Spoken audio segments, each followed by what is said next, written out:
새벽에 친정에서 연락이 온 날이었어요. 엄마, 왜 그래? 아버지가 쓰러지셨어. 어? 친정이 거리가 좀 있어서 운전할 줄 아는 남편을 깨워야 했어요. 문제는 우리 아이였죠. 급한 대로 동서에게 연락했더니 동서가 바로 우리 집으로 오겠다고 하더라고요. 형님, 저 지금 차 가지고 출발했어요. 금방 도착하니까 형님도 출발하실 준비하세요. 동서, 고마워. 걱정하지 마세요. 제가 아이 일어나면 유치원도 보내고 유치원 끝나고도 데리러 갈게요. 그 전에 올 수 있으면 올게. 천천히 오셔도 돼요. 오랜만에 우리 조카랑 아버님이랑 같이 놀면 되죠, 뭐. 동서 덕분에 저는 이틀 정도 친정 부모님 곁에 머물면서 아빠의 상태를 보고 왔어요. 남편도 회사에 가야 해서 사실상 아이를 이틀이나 동서에게 맡기고 말았죠. 동서, 고마워. 이게 우리 친정 동네에서 유명한 건데, 뭘 이런 걸 사오셨어요. 조카 보는 게 뭐 힘든 일이라고요. 아버님이랑 같이 봐서 하나도 안 힘들었어요. 아버지는 좀 어떠세요? 좋아지셨어. 연세도 있으신데 밭일을 무리하게 하신 것 같아. 저런. 제가 얼마 전에 아버님 사드린 영양제가 꽤 좋은 것 같다던데 하나 더 사올게요. 가져다 드리세요. 마음만으로도 고마워. 이틀 만에 엄마를 만난 딸은 내내 종알종알 떠들었어요. 시훈이가 나를 밀었어. 시훈이? 너랑 맨날 싸우는 애? 걘 내가 싫은가 봐. 우리 예쁜 딸을 누가 싫어해. 싫어하는 사람이 더 이상한 거지. 맞아. 걔 이상해. 딸의 푸념을 들으며 시키는데 웃음이 나더라고요. 그때였어요. 할아버지가 매일 작은 엄마한테 빌어. 뭐?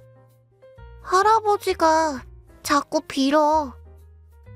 순간 제 귀를 의심했어요. 할아버지가 빈다고? 응. 작은 엄마한테? 응. 딸이 빈다는 뜻을 잘못 알고 있는 건가 싶어 여러 번 다시 물어봤지만 딸의 대답은 똑같았어요. 할아버지가 작은 엄마한테 빌어. 이게 다 무슨 소린가 싶더라고요. 그날 밤 남편한테는 말 못하고 혼자 계속 생각했어요.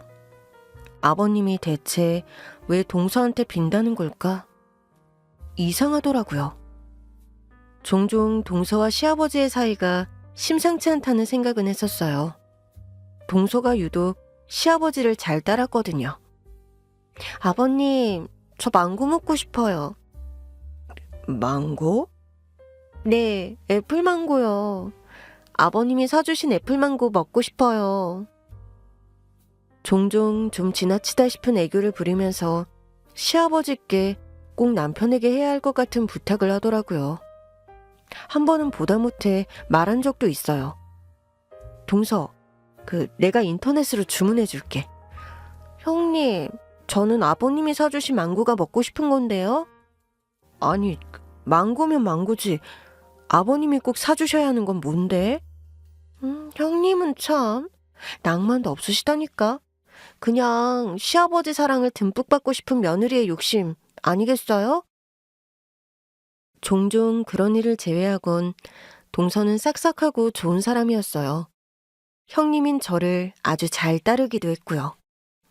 형님, 저 겉절이 담가는데 좀 가져다 드릴까요? 동선에 먹을 거 충분해? 아버님도 가져다 드릴 겸 겸사겸사 한 바퀴 돌려고요. 아버님 댁은 가깝기라도 하지. 우리 집은 좀 거리가 있잖아. 내가 갈까? 아니에요. 손아래인 제가 가야죠. 형님, 저는 우리 가족이 너무 좋아요. 동서처럼 시댁 좋아하는 며느리도 드물 거야. 그건 인정. 동서는 시댁에 오는 걸 참 좋아했어요. 그래서 신혼집도 시댁 근처로 잡았다고 하더라고요. 처음엔 정말이냐고 몇 번을 되물었어요. 정말이에요, 서방님? 네, 그 사람이 아버지 혼자 계시니까 우리라도 가까이 살자고 하더라고요. 어머, 제가 좀 민망해지네. 아니에요. 그 사람이 좀 유별난 거죠. 저는 고맙지만. 시동생도 유별나다고 할 정도로 동서의 시댁사랑은 참으로 대단했습니다. 처음에는 저도 좀 민망했는데 시간이 갈수록 그저 동서가 남다르다는 걸 저도 받아들이게 됐어요. 왜냐하면 저는 도저히 할 수 없는 것들을 하고 다녔거든요. 형님, 저 오늘 뭐 할게요? 뭐 했는데? 아버님이랑 영화 보고 왔어요. 어? 아, 그 서방님도 같이? 아니요. 아버님이랑 둘이요.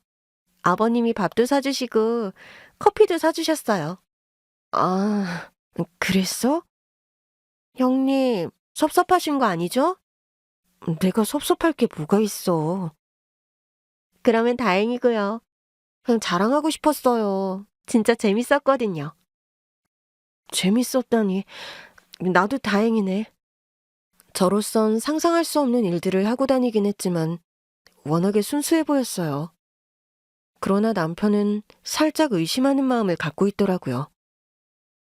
당신한테 질투 유발하는 거 아니야? 동서가? 그 아버지랑 둘이 영화를 봤다고 하질 않나? 괜찮냐고 묻는 것도 그렇고. 같이 못 가서 섭섭하신 거 아니냐 묻기 전에 같이 가실래요 하고 물어봤으면 그만이잖아. 재수 씨는 좀 특이한 것 같아. 이상해 보여? 아니, 뭐. 그러면서 남편이 말끝을 흐리는데 이상하더라고요. 뭔데 그래. 계속 캐물었더니 남편이 머리를 극적이며 그러는 거예요. 얼마 전에 나한테 속옷을 선물해줬어. 속옷? 팬티? 어. 아니, 왜? 남편 거 사면서 촉감이 좋아서 내 것도 샀다는데 아버지 것도 샀다고 하더라고. 아버님 것까지는 그렇다고 쳐도 왜 당신 것까지? 그냥 뭐 촉감이 좋아서 샀다고는 하는데 어쩐지 입기가 좀 그래. 저는 동서가 선물했다는 속옷을 확인했고 평범한 남자 속옷이라는 것을 확인했어요. 그래도 시아주버니 속옷을 사는 건 좀 과하다는 생각이 들더라고요. 그렇다고 내 남편 속옷은 내가 알아서 산다 그러는 것도 좀 이상하잖아요. 고민만 하고 있던 차에 그 일이 터졌던 거예요. 갑자기 친정아버지가 쓰러지시는 바람에 동서에게 딸을 맡겼던 일이요. 저는 고민 끝에 남편에게 말하기로 했어요. 딸이 아버님이 동서에게 빌었다고 말하더라. 그러니까 남편도 황당해 하더라고요. 아버지가? 아무래도 진짜인 것 같아. 애가 여러 번 물어도 똑같이 말해. 혹시 몰라서 아침에 아버님께 전화도 드려봤는데 목소리가 좀 가라앉으셨더라고. 무슨 일이지?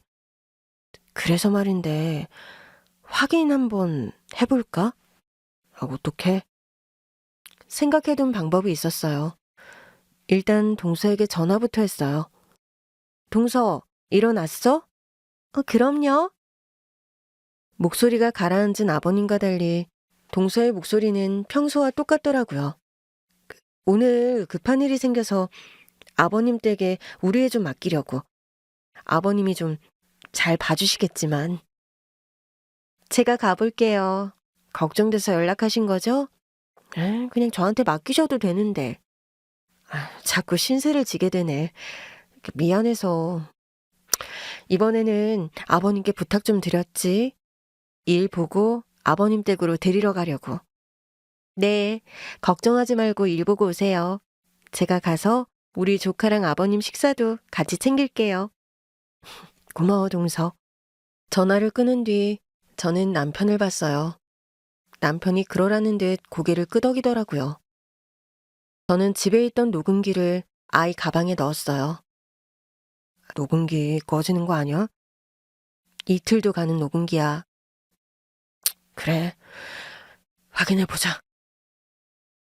우리는 아이 가방에 녹음기를 넣어 다시 한번 딸과 동서, 아버님이 한자리에 있게 했어요. 그날 저녁 남편과 함께 딸을 데리러 아버님 댁으로 갔죠. 어머, 동서 아직도 있었어? 남편도 늦는다고 하고 다 같이 저녁 먹었어요. 고마워. 이거 동서 좋아하는 케이크. 형님, 아주 감동적이에요. 내가 더 고맙지. 집에 가서 얼른 쉬어. 아니에요, 아시잖아요. 저 아버님 댁 오는 거 엄청 좋아하는 거. 저는 표정이 굳으려는 걸 겨우 참으며 미소를 지었어요. 신나 있는 동서와 달리 아버님은 조금 지친 얼굴로 TV를 보고 계시더라고요. 저는 사온 과일을 아버님께 깎아드렸어요. 아버님, 오늘 감사해요. 내가 뭘 했다고? 둘째가 다 했지. 그래도요. 아버님, 많이 피곤해 보이시네요. 우리 애가 말이 너무 많죠. 손녀가 말을 많이 하면 할아버지는 좋지. 시아버지도 애써 웃으시는 게 보이더라고요. 어쩌면 딸의 말 때문에 더 그렇게 보였을지도 모르죠. 집으로 돌아와 아이를 재운 뒤 남편과 녹음기를 틀어보기로 했어요. 왜 이렇게 떨리지? 들어보자. 대략 딸이 유치원에 있었을 시간을 건너뛴 뒤 재생하자 시아버지 목소리가 들리더라고요. 우리 강아지 왔어? 시아버님이 우리 딸을 부르는 듯한 다정한 목소리가 들렸어요. 그때였죠. 아버님은 참 좋으시겠어요. 자식 말고도 예쁜 게 많아서요. 어? 그렇잖아요. 누가 보면 아버님이 낳은 자식인 줄 알겠어요? 그런가? 미안하구나. 동서와 시아버지의 대화가 이상해서 남편을 봤는데 남편도 이상하다는 듯 저를 보더라고요. 지금 재수 씨가 왜 그러는 거야? 질투하는 것 같은데? 아니 왜? 평소 아버님을 잘 따르는 동서였다고 해도 아버님이 우리 딸을 예뻐하는 걸 질투하는 건 좀 과하다 싶더라고요. 한동안 조용하던 녹음기에서 다시 소리가 들리기 시작했어요. 할아버지, 우리 아가, 이리 와. 할아버지, 오늘 뭐 있어요? 그 할아버지는 딸과 시아버지의 대화가 시작되려던 그때였어요. 아버님, 아무리 그래도 무릎에 앉히는 건 좀, 그러다 애 버릇 나빠져요. 그 아기 때부터 워낙 내 무릎에 앉혀 키워서. 아버님, 자꾸 이러실 거예요? 그래, 내가 미안하다. 아가, 여기 할아버지 옆에 앉을까? 할아버지 무릎에 앉고 싶은데. 작은 엄마 미워. 작은 엄마가 상처가 많아서 그래. 애한테 뭐 그런 말씀까지 하세요. 작은 엄마 미워하지 말고 잘 들어. 할아버지는 이제 나이가 많으셔서 무릎이 아파. 그러니까 옆에 앉자. 네. 입을 쭉 내밀었을 우리 딸의 표정이 떠오르면서 동시에 등골이 서늘했어요. 남편도 확실히 이상하다는 표정이었죠. 그때였어요. 다시 녹음기에서 동서의 목소리가 들렸어요. 아버님, 제가 드린 서류 확인해 보셨죠? 이제는 빼도 박도 못하는 거 아시죠? 그래. 표정이 왜 그래요? 꼭 똥 밟았다는 표정이네요? 아니야. 그런 거 아니다. 아니긴 뭐가 아니에요. 왜요? 아니길 바랐어요? 아가. 아가? 내가 그냥 며느리예요? 저기, 그 애도 듣잖니? 순간 저도 남편도 눈이 튀어나올 듯 놀라고 말았어요. 그냥 며느리가 아니면? 그러니까 그러나 그 후로는 우리 딸이 껴있어서 그랬는지 별다른 의미심장한 대화는 오가지 않았어요. 녹음 재생이 끝난 뒤 우리는 한동안 아무 말도 하지 않았어요. 먼저 운을 뗀 건 남편이었죠. 아무래도 아버지를 만나봐야겠어. 그래야겠지? 다음날 아이를 유치원에 보내고 남편을 기다렸어요. 남편이 반차를 쓰고 오겠다고 했거든요. 남편과 만나 아버님 댁으로 갔는데 아버님이 거실에서 뭔가를 보고 있다가 후다닥 치우시는 것 같더라고요. 갑자기 연락도 없이 왜? 아버님이 전화를 계속 안 받으셔서요. 아침부터 연락드렸었는데 어쩔까 고민하다가 왔어요. 혹시 무슨 일 있으실까봐 걱정도 됐고요. 무슨 일은? 휴대폰 배터리가 없나 보네. 시아버지 휴대폰을 찾아보니 휴대폰이 정말 꺼져 있더라고요. 아버님, 그래도 충전 잘 해놓으세요. 연세도 있으신데 혼자 계셔서 걱정돼요. 휴대폰을 충전하려고 잡는다는 게 얼결에 전원 버튼을 눌렀던 것 같아요. 그런데 휴대폰이 멀쩡하게 켜지더라고요. 심지어 배터리도 87%나 있었어요. 아버님, 혹시 일부러 꺼두신 거예요? 어? 배터리가 없어서 나간 게 아닌 것 같은데요? 제가 멀쩡하게 켜진 휴대폰을 보여드리자 시아버지도 당황하시더라고요. 그래? 난도 꺼진 줄? 그러나 아버님의 표정은 그게 아니었어요. 저는 그 순간을 놓치지 않고 물었어요. 아버님, 거짓말이죠? 뭐? 시아버지께서 화들짝 놀라시더라고요. 일부러 꺼두신 거죠? 혹시 동서 때문이에요? 그게... 사실 우리 애가 이상한 소리를 하더라고요. 아버님이 자꾸 동서한테 빈다고요. 어? 설마 사실일까 싶어서 우리 애 가방에 녹음기를 넣어뒀는데 녹음기라니? 우리 애 부탁드렸던 거 일부러 그랬어요. 아버님께 아이를 맡긴다는 것도 동서한테 일부러 흘렸고요. 내가 빌었다고 그래? 네. 애들은 거짓말을 안 하지. 허락 없이 녹음한 건 죄송해요. 아버님이 동서한테 비신다고 하니까 걱정스럽기도 해서 그랬어요. 시아버지께서 포기하신 듯 고개를 숙이셨어요. 녹음을 했다면 뭔가를 듣긴 했겠구나. 그렇게 들어서는 알 수 없는 얘기였어요. 좀 이상하다 싶긴 했지만. 그때였어요. 시아버지께서 후다닥 숨기시던 것을 꺼내더라고요. 그건 서류 봉투였어요. 순간 녹음기에서 들었던 내용이 떠오르더라고요. 혹시 동서가 묻던 서류예요? 그게 녹음돼 있었구나. 그래, 맞아. 무슨 서류인데요? 친자검사 서류. 친자검사를 왜... 누구랑 하신 건데요? 아버지 혹시 재수 씨랑 무슨 사이세요? 친자검사라면 혹시 둘 사이에...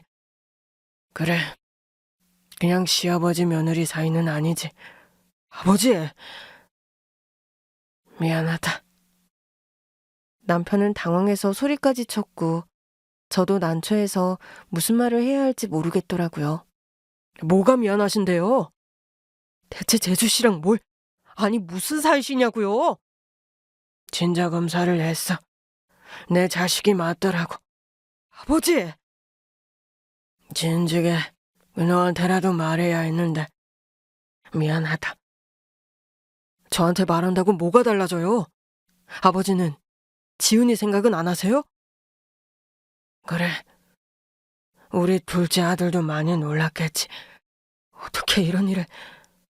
재수 씨랑 둘이 영화 보러 가고 그런 게 다 데이트였던 거예요? 그 애가 원했어. 원한다고 들어준다고요? 아버지 진짜 엄마 보내고 정신이 어떻게 되신 거 아니에요? 나도 정신이 어떻게 된 것만 같아. 그 애가 나타난 뒤로 정신이 하나도 없어. 징그러워요. 더럽다고요. 너는 어릴 때라 기억을 못할 거야. 그런데 시아버지께서 갑자기 남편 어릴 때 이야기를 하시더라고요. 갑자기 그게 무슨 말씀이세요? 저 어릴 때면 재수 씨는 막 태어났거나 안 태어났거나 했을 텐데. 그때 우리 집 형편이 많이 안 좋았어. 네? 그래서 내가 책임지질 못했어. 아버지, 도대체 무슨 말씀을... 재수 씨랑 그때부터 바람이라도 피우셨다는 거예요? 그게 말이 되냐고요? 남편이 너무 흥분해 있었어요. 저는 남편을 진정시키려고 했어요. 여보, 잠깐만. 아버님 말씀 좀 들어보자. 아버지가 자꾸 이상한 말씀을 하시잖아. 애는 어딨어요? 아버지랑 친자 검사한 그 애는 어딨냐고요? 내 며느리가 되어 왔더구나. 네? 순간 남편이 놀란 얼굴로 저를 보는 겁니다. 저는 남편의 이마에 꿀밤을 놨어요. 아, 진정 좀 하라니까. 아니, 아버지가... 아버님, 그러니까 동서가 아버님 딸이에요? 남편이 흥분하는 사이 저는 시아버지의 말을 퍼즐 조각처럼 하나씩 맞춰보고 있었어요. 시아버지께서 고개를 끄덕이시더라고요. 맞아. 아버지, 그게 무슨... 남편은 시아버지와 동서를 불륜 사이로 오해했을 때보다 더 놀란 것 같았어요. 너 어릴 때 내가 보증을 잘못 서는 바람에 집이 쫄딱 망했었어. 반잣집에 겨우 새들어 살았는데 네 동생이 태어난 거야. 제 동생은 지훈이잖아요. 시아버지께서 고개를 저으시더라고요. 아니야. 네 동생은 여동생이었어. 네? 그런데 우리도 밥 한 끼를 제대로 못 먹을 때였어. 네 엄마도 둘째를 갖고 얼마나 못 먹었으면 배가 별로 안 나왔었어. 종종 먹는 것도 없는데 자꾸 배가 나온다고 분염하긴 했어도 그게 임신인 줄은 우리 둘 다 몰랐어. 그러다 갑자기 어느 날 네 엄마가 배가 너무 아프다고 기절할 듯이 소리치는 거야. 그러더니 뜨거운 물을 올리라고 하더라고. 내가 왜 그러냐고 물어보니까 아무래도 애가 나올 것 같다는 거지. 무슨 정신으로 둘째를 받았는지도 기억이 안 나. 집에서 낳으셨다고요? 병원 갈 돈도 없었고 그럴 시간도 없었어. 네 엄마가 일단 뜨거운 물부터 팔팔 끓이라고. 내가 이러지도 저러지도 못하고 있으니까 왕년에 산파였다던 동네 할머니가 와서 도와주셨지. 안 그랬으면 둘째를 어떻게 낳았을지 상상도 안 가. 아니, 근데 그 애가 지훈이가 아니라 재수 씨라는 거잖아요. 고아원에 보냈어. 네? 낳자마자 내가 보냈어. 네 엄마가 울고불고 난리도 아니었지. 아무리 먹고 살기 어려워도 어떻게 애를 고아원에 보내냐고 당장 데리고 오라고. 근데 난 안 된다고 했어. 차라리 다른 집에 입양 가는 게 우리한테는 더 좋은 일일 거라고. 네 엄마는 몸도 못 풀고 나가서 설거지를 하고 있었어. 그런 형편에 둘째를 어떻게 키우겠어. 내가 천벌 받겠다고. 그러니 애는 좋은 부모 만나게 해주자고 했지. 결국 네 엄마도 한 달을 꼬박 울더니 결국 포기했어. 그러더니 애를 악물고 살기 시작한 거야. 나도 네 엄마도 꼭 무언의 약속이라도 한 것처럼 반드시 우리 집을 일으켜 세우겠다고 다짐한 거지. 사람이 참 희한해. 그 절망적일 때는 끝도 없이 떨어질 것만 같았는데 이 일을 악물고 하기 시작하니까 조금씩 희망이 보이더라고. 그래서 2년도 안 돼서 반잣집에서 나와서 작지만 멀쩡한 집을 얻어 살기 시작했어. 그때 엄마랑 같이 네 동생을 맡겼던 고아원에 갔는데 이미 입양이 됐다고 하더라고. 어떻게 그런 일이. 그래서 지훈이를 입양하게 된 거야. 지훈이를 낳으신 게 아니라 입양을 하신 거라고요? 우리 딸이랑 동갑인 남자아이였지.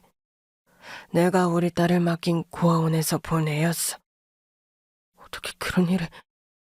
그러니까 지금 제 여동생과 남동생이 부부가 됐다는 거예요? 그렇게 됐더라고. 도대체 뭐가 어떻게 된 거예요? 그때였어요. 현관문이 열리더니 동서가 화를 내면서 들어오더라고요. 대체 왜 전화를. 그러나 우리가 있는 것을 본 동서가 잽싸게 표정을 바꾸더라고요. 어머, 형님, 아주버니, 동서 왔어? 아니, 이 시간에 왜 다들 모여 계세요? 그러나 곧 동서도 아버님이 보고 계시던 친자 확인 서류를 본 것 같더라고요. 설마 다 보신 거예요? 동서가 당황하더라고요. 아니, 왜 그걸. 모두가 알길 바란 거 아니었어? 돌아보니 그래. 굳이 나한테 전화해서 아버님이랑 둘이 영화 보러 다녀왔다고 말하고 그랬잖아. 그건 그냥 자랑하고 싶어서요. 그러니까 알리고 싶었던 거 아니냐고. 동서가 한숨을 내쉬더니 와서 앉더라고요. 어디까지 아신 건데요? 평소 친절하던 동서의 모습은 온데간데 없어졌고 한순간에 반항심 가득한 사춘기 소녀 같은 모습이 돼서는 우리를 보더라고요. 동서가 아버님 친딸이라는 얘기. 도대체 어떻게 된 거야? 우연히 서방님을 만나서 결혼했을 리가 없잖아. 당연히 우연히는 아니죠. 계획적이었어? 네. 나는 버려놓고 아들만 둘을 키우고 계시길래 처음에는 우리 남편이 제 동생인 줄 알았어요. 그런데 저랑 나이가 동갑이더라고요. 그게 무슨 소리겠어요? 날 버리고 아들을 입양해서 키웠다는 거잖아요. 딸한테 무슨 알레르기라도 있으신가 했죠? 그런 건 아니래. 네, 얘기 들었어요. 형편 나아지고 뒤늦게 저를 찾아왔었다는 얘기요. 언제 들었는데? 시집 오고 나서요. 그 다음에 제 정체를 밝혔으니까요. 사실 그렇게 오래되지 않았어요. 무슨 생각으로 이런 일을 벌인 거야? 괴롭히고 싶었어요. 나를 버려놓고 아들을 입양해서 키운 내 친부모를요. 근데 안타깝게도 엄마는 돌아가시고 안 계시더라고요. 그럴 리가 없잖아. 동서를 찾고 싶어도 찾을 수가 없으니까 속지 않는 마음으로 데려다 키우셨겠지. 시아버지를 봤더니 한숨을 쉬고 계시더라고요. 맞아. 너 대신 너도 다른 집에 입양 가서 부디 잘 크라고. 우리 형편이 아주 좋은 건 아니었어도 그런 심정으로 데려다 키웠어. 난 그때 나쁜 양부모를 만나서 고생하고 있었다고요. 몰랐어. 고아원에서는 잘 사는 집에 입양 갔다고 해서. 날 데리러 왔어야죠. 내가 입양을 갔든 뭘 했든 친부모라면 날 데리고 왔어야지. 그래, 내가 잘못했어. 내가 다 잘못한 거야. 날 고아원에 버린 것도 아빠라면서요. 다 내 잘못이야. 네 엄마는 제발 좀 다시 데리고 오라고 했어. 그런데 왜 당신이 살아있는 건데? 우리 엄마가 더 오래 살았어야지. 미안하다. 다 내 잘못이야. 동서는 화가 나서 막말을 퍼부어댔고 시아버지는 그저 미안하다, 잘못했다고만 하셨어요. 동서, 그래도 말이 너무 심해. 어머님 돌아가시기 전까지 많이 아프셨고 아버님이 끝까지 간병하셨어. 그래봤자 날 버렸잖아요. 나한테는 나쁜 사람이라고요. 그럼 시집은 왜 왔는데? 왜 이렇게라도 이 집 식구가 되려고 한 건데? 이 집 식구는 개뿔. 내가 뭐 아쉬워서 온 줄 알아요? 복수하려고 온 거예요. 당신들이 나 대신 데려다 키운 아들 눈에서 피눈물 나는 거 보려고요. 뭐? 내 최종적인 목표는 바람 피워서 이 집 둘째 아드님 가슴에 대못 박고 이혼하는 거였어요. 동서, 나 동서 아니고 아가씨. 이제 알 거 아니에요. 그래, 알겠는데 동서가 우리 서방님하고 결혼했잖아. 가족으로 인정받고 싶었으면 정체를 밝혔으면 될 일을 왜 이렇게 만든 거야? 내가 순순히 내 정체를 밝힐 정도로 멀쩡히 산 것 같아요? 나 그 집에서 진짜 힘들었어요. 갔더니 점쟁이가 이 집에는 딸이 필요하다. 그 딸이 아들들의 저주를 다 받아야 한다. 그래서 날 입양한 거라고 하더라고요. 그래서 나는 그 집 다락에서 먹고 자고 했고 대학도 안 보내준다는 거 겨우 그 집에서 도망쳐서 내 힘으로 간 거예요. 결혼식 때 뵌 동서 부모님이 그러셨다고? 네. 내가 시집 간다고 하니까 네 주제에 무슨 시집을 가냐. 너는 우리 가족한테 액대 많은 부족 같은 존재다. 그러면서 얼마나 나를 무시했는데요. 무슨 그런 사람들이 다 있어. 제 말에 동서가 눈물을 터뜨리더라고요. 나는 매일 밤 기다렸어요. 우리 엄마 아빠가 나를 데리러 와주기를.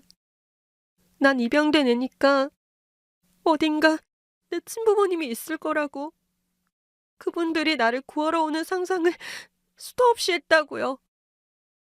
비록 동서가 집안을 난장판으로 만들긴 했어도 어린 나이에 겪은 입양의 상처가 너무 컸겠더라고요. 많이 힘들었겠네. 동서는 서럽게 울었고 어느새 남편과 시아버지도 눈물을 훔치고 있었어요. 그래도 이건 좀 아니잖아. 이제 어떡하면 좋아? 서방님도 알면 상처가 크실 것 같은데. 사실은 저도 뭘 어떻게 해야 할지 모르겠어요. 날 버렸다고만 생각했다 보니 앞뒤 가리지 않고 결혼부터 했거든요. 이제 마음은 좀 풀렸어? 조금은요. 그런데도 자꾸 아빠만 보면 화가 나요. 그런 줄도 모르고 남편이랑 결혼한 것도 감당이 안 되고요. 서방님을 사랑하는 마음은? 솔직히 저는 복수심에 한 결혼이에요. 저도 모르게 한숨을 내뱉게 되더라고요. 이제 어떡하지? 남편을 보는데 남편이 눈물을 닦더니 동서에게 다가왔어요. 그러더니 동서 앞에 무릎을 꿇더라고요. 이대로 사는 건 안 될까? 생각지도 못한 남편의 말에 제가 더 놀랐어요. 여보, 그냥 너는 이제라도 우리 곁에서 산다고 생각하고 지훈이는 모르고 사는 것도 방법이잖아. 오빠도 결국 내 생각보다는 우리 남편 생각부터 하는 거야? 친동생은 나라고. 우리는 이미 다 상처받았지만 아직 한 사람은 상처받지 않았잖아. 그것 봐. 오빠도 결국 나보다는 정든 입양 동생을 위하겠다는 거잖아. 지훈이가 입양됐다는 건 알고 있었어. 내가 기억이 있을 때 벌어진 일이라. 그런데 너를 고아원에 보낸 건 오늘 처음 알았어. 그래서 나한테는 정이 없다? 아니, 그게 아니라 나는 너희 둘을 다 보호하고 싶은데 넌 이미 상처를 받았으니 그냥 지훈이랑 부부로 살면서 우리 보호 아래 살면 좋겠어서 그래. 제가 듣기에도 남편의 제안은 시동생을 위한 것이라기보단 동서를 위한 것 같았어요. 난 우리 남편 뜻에 찬성하는 건 아니지만 이게 동서를 위한 제안이라고는 생각해. 서방님을 생각했다면 비밀을 밝히고 동서가 떠나야겠지. 하지만 우리가 다 가족으로 살 수 있는 방법은 하나잖아. 내가 왜 떠나요? 내가 진짜 딸인데? 동서도 서방님도 모든 게 밝혀지면 우리랑 지금처럼 가족으로 살 수 있겠어? 형님도 결국 우리 남편 편이죠.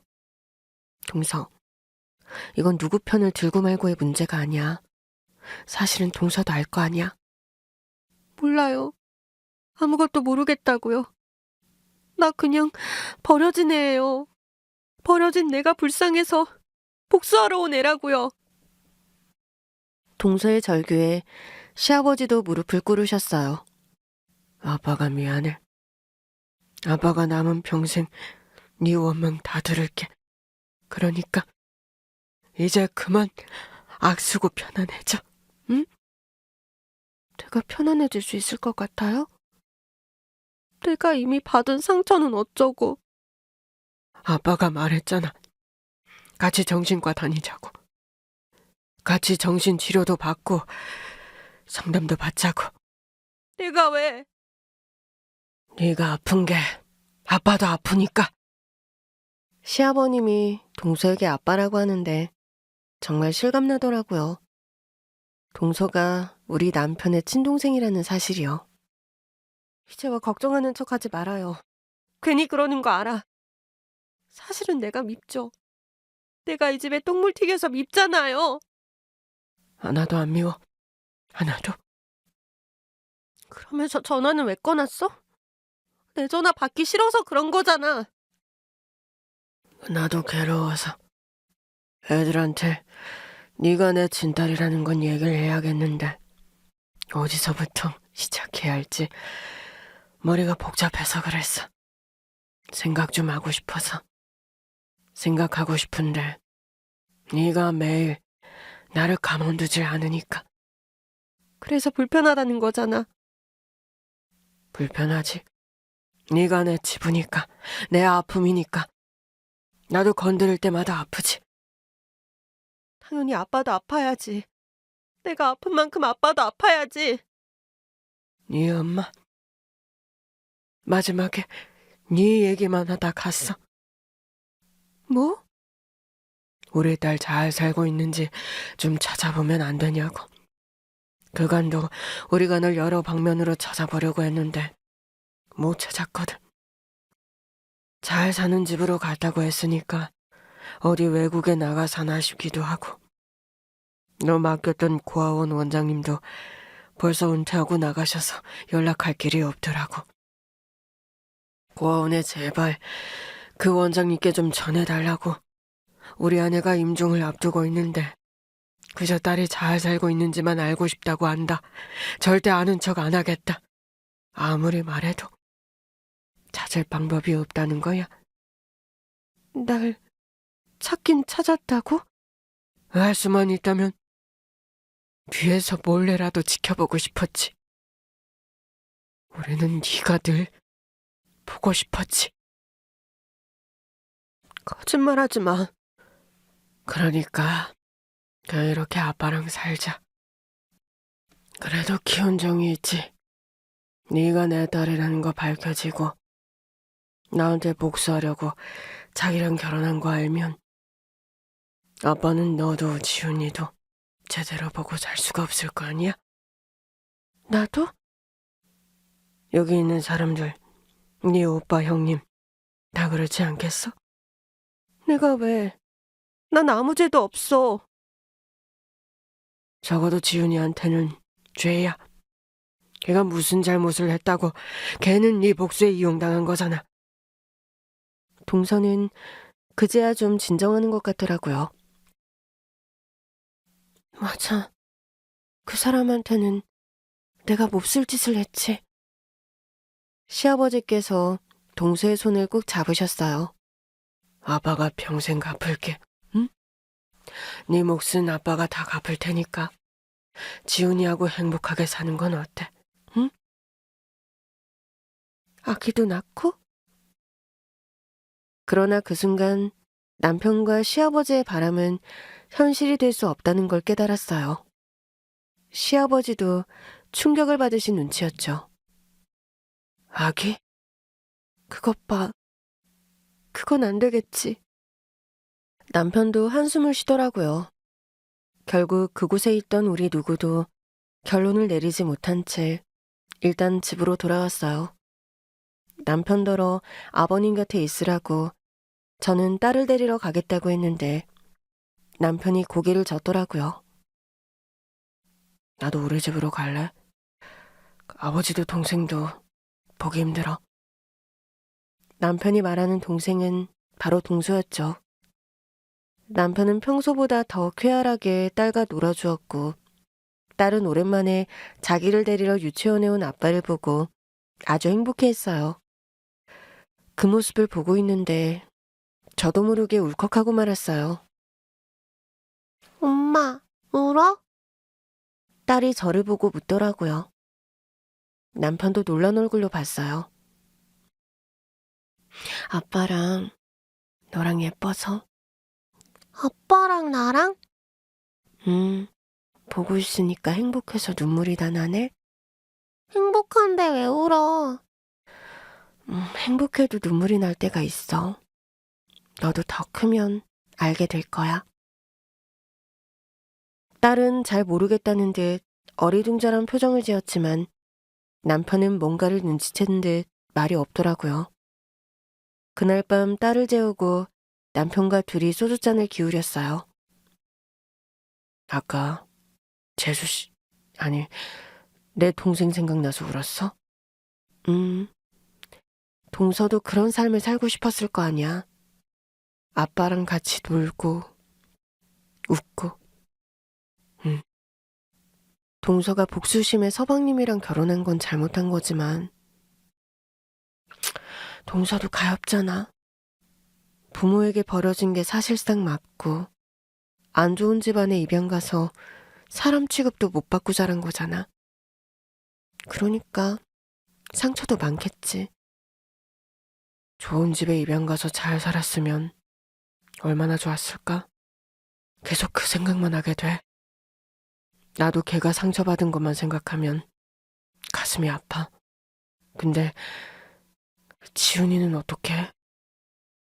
나도 진짜 모르겠는데 분명한 건 이대로 살 순 없다는 거야. 왜? 당신도 이미 느끼고 있잖아. 그러다 둘 사이에 아이라도 생기면 그때부터는 진짜 대혼란인 거야. 지훈이는 우리 핏줄이 아니잖아. 사실상 둘이 아이 낳는 건 아무 문제도 안 돼. 태어날 아이한테도 못할 짓이야. 나중에 모든 사실을 알고 충격받을 아이 생각은 안 해? 엄마 아빠가 같은 부모의 자식이라는 걸 알게 되면? 말 안 하면 되지. 남편은 계속 우기면서도 자신이 없는 뉘앙스긴 했어요.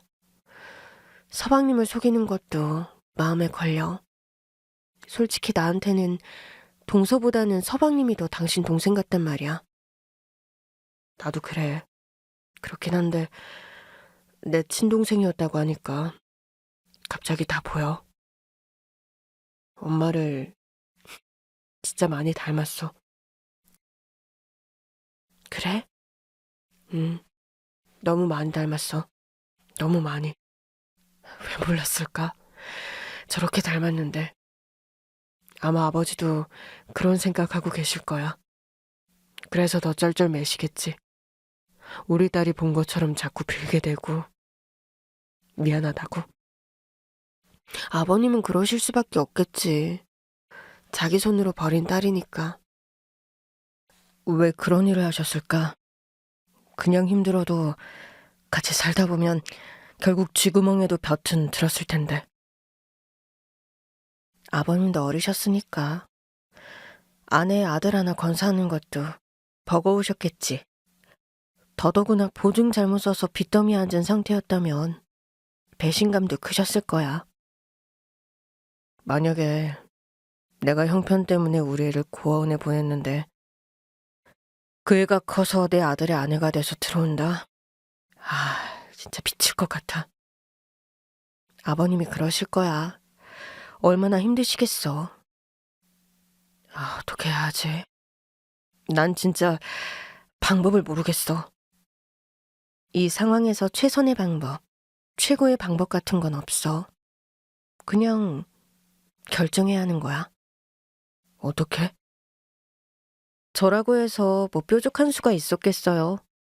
그래도 저는 혈육은 아니니까 좀 더 객관적인 시선으로 볼 수 있었던 것 뿐이죠. 말해야 해. 지훈이한테? 제 생각은 시동생을 속일 순 없다는 거였어요. 충격적이겠지만 시동생도 우리 집안의 식구로서 알 건 알아야 한다는 입장이었죠. 지훈이가 자기가 입양된 걸 모를 텐데. 동생을 걱정하는 남편의 마음은 이해했지만 시동생도 어른이니 알 건 알고 받아들여야 하지 않을까 싶더라고요. 며칠 뒤 우리는 시동생을 집으로 불렀어요. 같이 저녁이나 먹자고 했는데 시동생도 뭔가 이상했나 보더라고요. 아내는 같이 안 가겠다고 하더라고요. 그건 이미 동서와 약속이 된 부분이었어요. 시아버지도 동서도 결국 받아들이고 동의했거든요. 아버님도 다 오셨대요. 손 씻고 오세요. 우리 딸은 동서에게 맡긴 상태였어요. 시아버지까지 오셔서 넷이 둘러앉아 저녁을 먹는데 분위기가 다소 무거웠어요. 결국 시동생이 먼저 숟가락을 내려놓더라고요. 도대체 뭐예요? 왜 우리 집사람만 빠진 거예요? 이유가 있는 거죠? 서방님, 동서는 일부러 빠진 거예요. 와도 된다고 했는데 그냥 자기가 우리 애를 보고 있겠다고 하더라고요. 그러니까 왜요? 저는 아버님을 봤어요.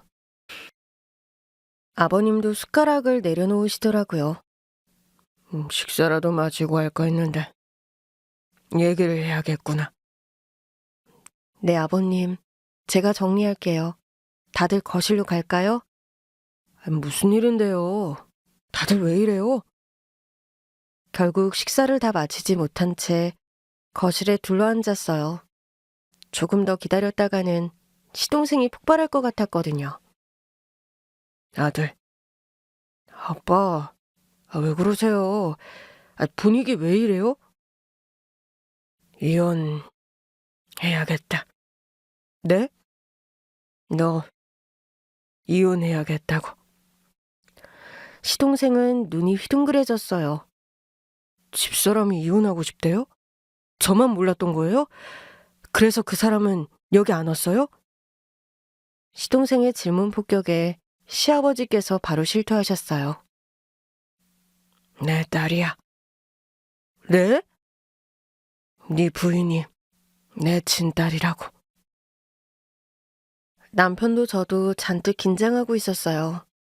그런데 시동생이 그러는 겁니다. 제가 입양된 건 알고 있었어요. 뭐? 시아버지도 깜짝 놀라시더라고요.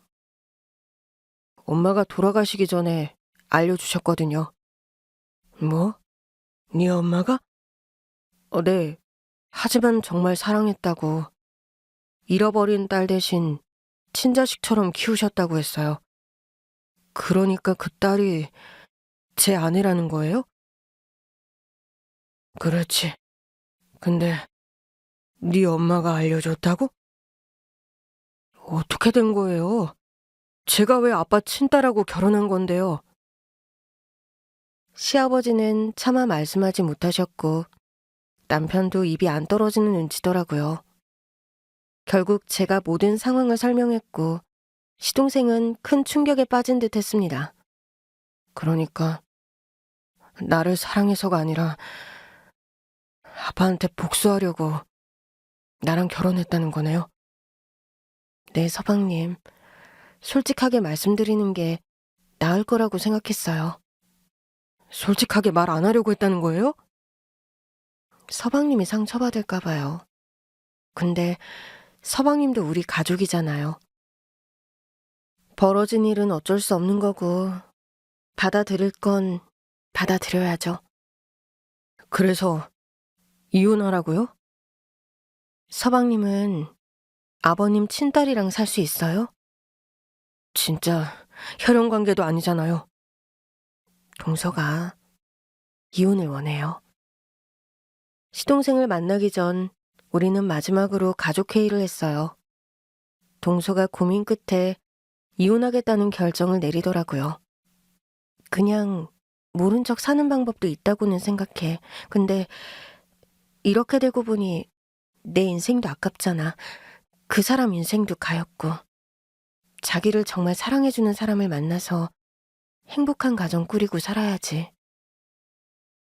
나도 이제 복수는 그만두고 내 행복을 위해 살고 싶기도 하고. 시아버지도 남편도 동서의 선택을 존중했어요.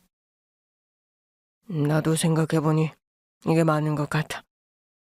나도 그렇게 생각해. 그럼 우리는 못 보고 살아? 왜 못 봐? 보고 살면 되지. 그 사람은 보고 살아야지. 내 자식인데. 동서도 그제야 자신이 어떤 잘못을 한 건지 안 것 같았어요. 미안해.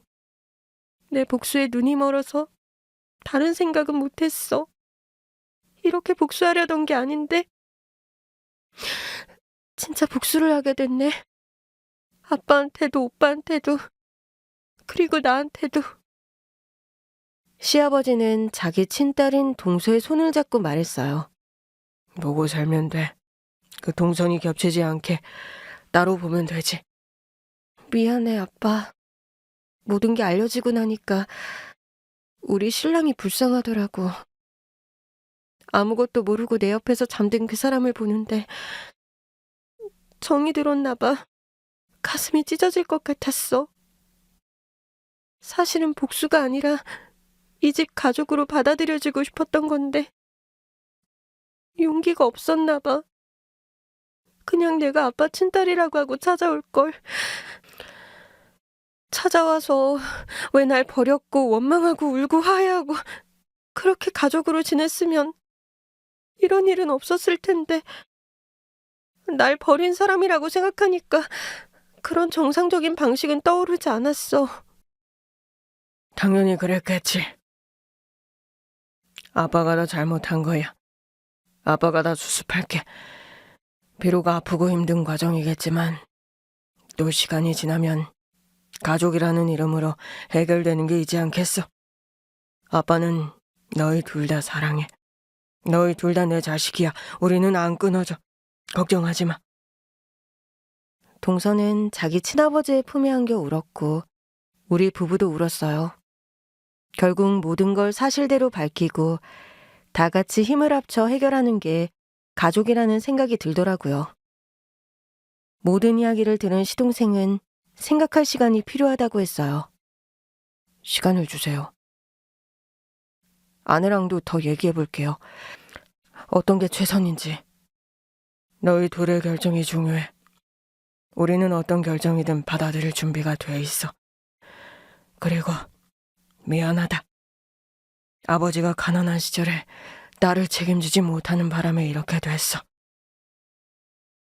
그 덕에 제가 아버지 자식이 됐으니 저도 그 사람에겐 죄인인 거네요. 아니야, 너는 아무 잘못도 없어. 우리는 그저 되찾을 수 없는 딸 대신 너라도 잘 키우고 싶었던 거야. 먼저 일어날게요. 서방님, 저도 우리 딸 데리러 가야 하는데 같이 가도 될까요? 네. 물론 가는 내내 우리는 한마디도 하지 않았어요. 저는 그저 충격에 빠진 시동생이 홀로 차를 운전했다가 사고라도 날까봐 같이 탄 거였거든요.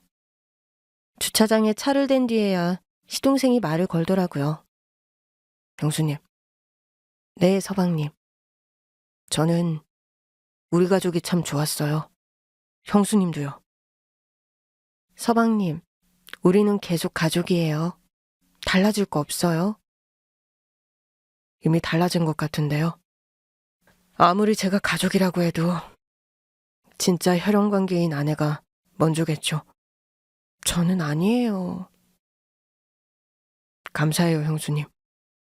한순간에 시동생 부부는 시아버지의 자식이라는 한자리를 두고 경쟁하는 사람들처럼 어색해져 버렸고, 결국 시동생이 동서와 같이 시댁에 와서는 이혼하기로 했다고 하더라고요. 그냥 모두 다 같이 가족으로 지내자고 설득해봤는데 그 사람이 자신이 없다고 하네요.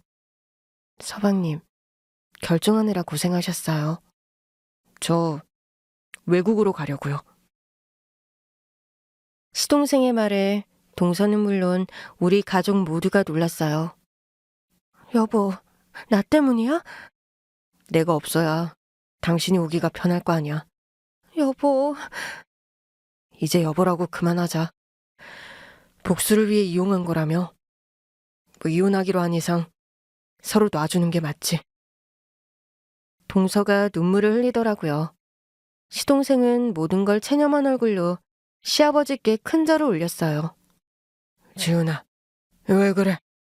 아버지는 너 안 보고 못 살아? 안부 연락 자주 드릴게요. 형수님도요. 저는 고개를 끄덕였지만 남편은 차마 고개를 들지 못하고 울기만 했어요. 시동생의 출국 날도 제가 공항까지 같이 갔어요. 시아버지도 남편도 시동생을 보낼 준비가 안 된 건지 차마 못 보겠다고 하더라고요. 근무 잘하시고 마음 정리되면 꼭 돌아와요. 거기 생활이 잘 맞으면 정착할까 해요. 그럼 내가 너무 보고 싶을 것 같은데? 그래도 호적상으로는 서방님이 우리 가족인데요? 저도 알죠. 그래도 그간은 제가 그 사람 몫의 사랑을 다 받은 거잖아요. 당분간이라도 그 사람이 편하게 친아버지의 사랑도 받았으면 해요. 서방님, 동서를 진짜 사랑하셨네요. 형수님도 참. 이제 와서 그런 게 뭐가 중요하겠어요?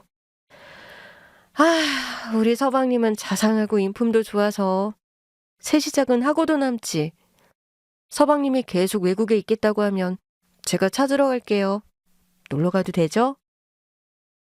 언제든 대환영이죠. 가서 열심히 일하고 돈 많이 벌어서 우리 형수님 선물도 많이 보낼게요. 언제든 연락해요. 갑자기 힘든 생각 들 때도. 네. 그리고요, 형수님. 시동생이 마지막 부탁을 하고 돌아섰을 때 울지 않으려고 얼마나 애를 썼는지 몰라요. 시동생이 안 보이는 곳까지 갔을 때야 엉엉 울고 말았어요. 시동생의 마지막 부탁에 가슴이 사무쳤거든요. 오늘 그 사람 짐 뺄 거예요. 같이 살던 집 팔았거든요. 가서 좀 봐주세요. 눈치 많이 보고 있을 것 같아요. 알겠다고 했고 약속을 지키러 동서네 집으로 갔어요. 시동생 말대로 동서가 짐을 싸고 있더라고요. 형님, 언제는 이제 동서지간 아니고 자기가 아가씨라더니. 저도 습관이 돼서 그만. 이사갈 집은 구했어요. 오빠랑 그 사람이 합의해준 덕에 아빠가 제 몫의 유산도 미리 주셨고 이 집 뺀 돈도 저한테 다 주더라고요. 저는 애써 밝게 대답했어요. 그랬구나. 형님, 저 이제 알겠어요. 뭘? 그 사람 진짜 좋은 사람이었다는 거.